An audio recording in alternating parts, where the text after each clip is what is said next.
বড় বুঝলেন জিতেন বাবু, এই যে এলএনটি ম্যানেজার সাহেব, বুঝলেন তো কত বড় প্রণবানন্দজি একজন বাঙালি। বাঙালি বললে হবে না, আমরা তো বাঙালি, কিন্তু বাঙাল, বাঙাল মানে পূর্ববঙ্গের মানুষ।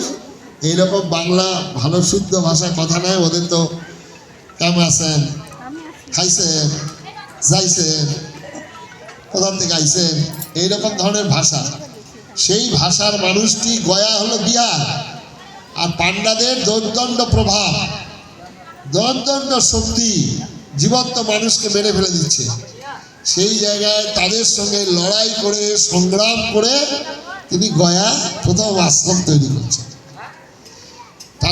তারপরে করলেন তিনি গয়া থেকে কাশী, পুরী আর হরিদ্বার, 4টে আশ্রম নিজে। তখন তার বয়স ছিল 26 বছর। 26 বছর বয়সে তিনি গয়া, কাশী, পুরীতে আশ্রম তৈরি করছেন। 26 বছর বয়স। এই আধ্যাত্মিক শক্তি শঙ্করাচার্য, আপনারা নাম শুনেছেন শঙ্করাচার্যের? শঙ্করাচার্য 32 বছর বয়সেই শেষ তার জীবন।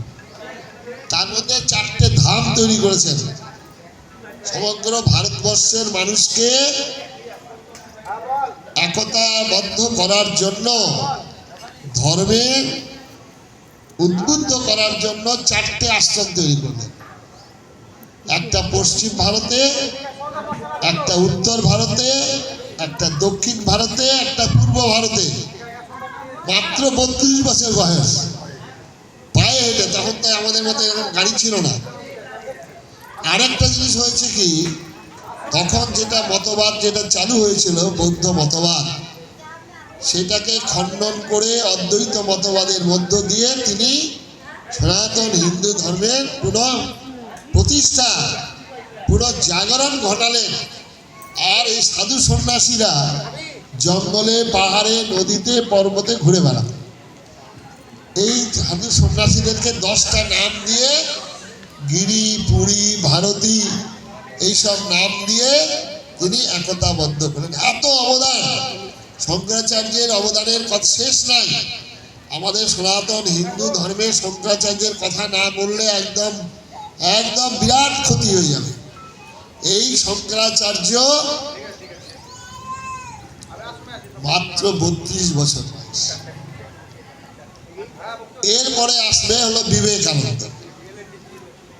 বিবেকানন্দ নাম আপনারা সবাই শুনেছেন, সবাই জানেন তো বিবেকানন্দের নাম?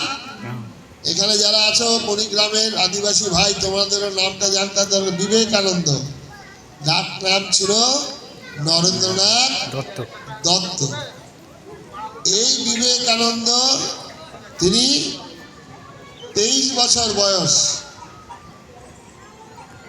তারপরে মাত্র 39 বছর বয়সে তিনি দেহ রাখেন। 39 বছর, তার বয়সের এখন ডবল সব হয়ে যাচ্ছে। আমরা এখানে যারা বসে আছি, 39 বছর বয়সে পায়ে হেঁটে, উনি অনেকটা পায়ে হেঁটেছেন আর ঘোড়াতে চেপেছেন। আমরা পশ্চিমবঙ্গের মানুষ যারা বাঙালি, আমরা কোনো সাহায্য করিনি। দক্ষিণ ভারতের মানুষ সাহায্য করেছিলেন। আর দক্ষিণেশ্বরের ঠাকুর রামকৃষ্ণ, তার আশীর্বাদ, তার শক্তিতে শক্তিবান হয়ে তিনি বিরাট ভারতবর্ষ পরিভ্রমণ করলেন। তিনি প্রথম আমাদেরকে শেখালেন মূর্খ ভারতবাসী, দরিদ্র ভারতবাসী, চণ্ডাল ভারতবাসী আমার ভাই, এই আহ্বান করলেন তিনি। আর আরেকটা মন্ত্র দিলেন, যে মন্ত্রটাকে আমরা সবাই জানি। সেই মন্ত্রটা হচ্ছে, বহুরূপে সম্মুখে তোমার, ছাড়ি খোতা খুঁজিছে ঈশ্বর, জীবে প্রেম করে যেই জন, সেই জন সেবিছে ঈশ্বর। নরেন্দ্রনাথ দত্ত, পরবর্তীকালে স্বামী বিবেকানন্দ, মাত্র 39 বছর বয়স চলে গেলেন। আর উনি 1902 সালে আর প্রণবানন্দ জন্মগ্রহণ করলেন 1896-তে, 7 বছর আগে। বিবেকানন্দের সঙ্গে কোনো যোগাযোগ হলো না। আর বিবেকানন্দের যে বাড়ি, সেই বাড়ি